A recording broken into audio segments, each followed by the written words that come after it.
Everyone who owns bees eventually gets around to extracting the honey from the colonies. When you extract the honey from the colonies, you need 2/3 of the frames capped, and when you cut the wax off the cap, you get pure beeswax, and that pure beeswax is called wax cappings, and it is mixed with honey. There are several methods of refining beeswax. The one I'm going to talk about today is the most simplest one and very appropriate for beekeepers with small numbers of hives. If you've got small numbers of hives and a microwave, all you need is some ice cream containers and a straining cloth and a microwave. You get the cappings mixed with honey, you transfer them into an ice cream container that's microwave friendly. You put the ice cream container in the microwave and set the microwave for about 15 minutes. Now the time is going to vary depending on the strength of the microwave and the amount of honey and wax that you put in the ice cream container. The aim is to have the whole lot liquid, and you can check that by opening the microwave and checking that the whole lot's liquid. Once the whole lot is liquid, the wax and honey are mixed up together. You then need another ice cream container like this one, and you put a strainer on the top of the ice cream container, and with the melting wax and honey, but be careful, you pour that through this straining cloth. By pouring it through the straining cloth, only honey and pure beeswax ends up in the container.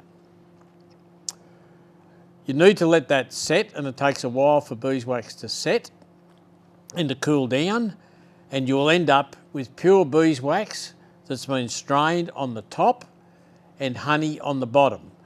So a bit like milk and cream, melting wax and honey separate out with the wax going to the top. In the straining cloth, you will find cocoons of bees that are dark in colour, and they're regarded as impurities in beeswax. Once the whole block is set, you end up with pure beeswax that you can trade in for comb foundation. Beekeeping supply places buy beeswax, and it's quite a valuable byproduct of the hive. It melts at 62 degrees Celsius.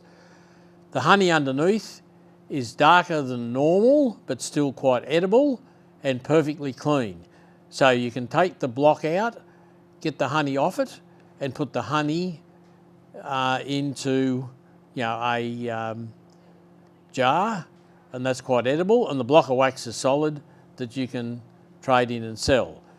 If you just melt the whole lot up and don't use a strainer, you end up with a block of beeswax like that, and it's got the impurities of the cocoons in the beeswax. If we turn this block over, which is cracked, you'll see on the bottom it's quite black and dark, so that's called slum gum. We look at an angle like that, we see the wax on the top and the slum gum and impurities on the bottom. The honey will still be perfectly clean if you do that and just melt it up and leave it there. But to sell beeswax, it needs to be strained and clean.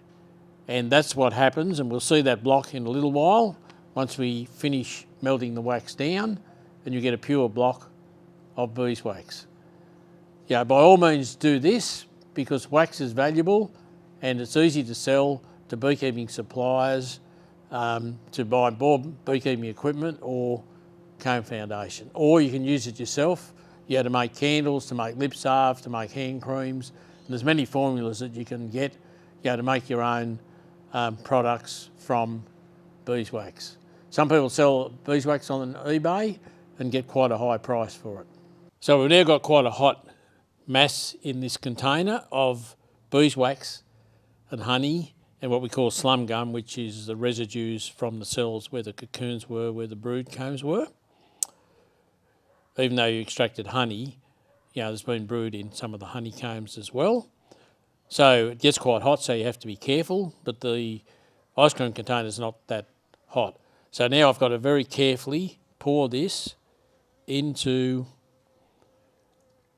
the straining cloth for it to run through.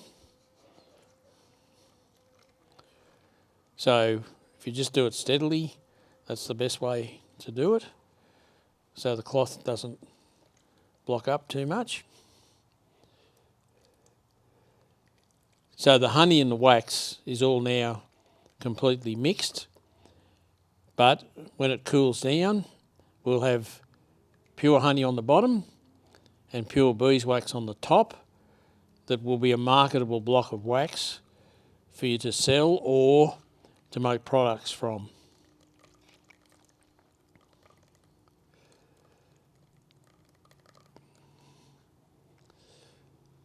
So you now just need to wait for that to run through the strainer. So once you've only got slum gum in the strainer, you can then carefully remove the strainer,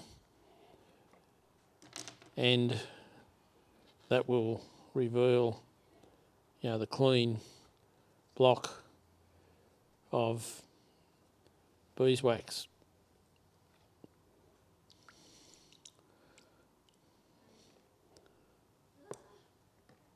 So that's the block of clean wax that'll set fairly soon.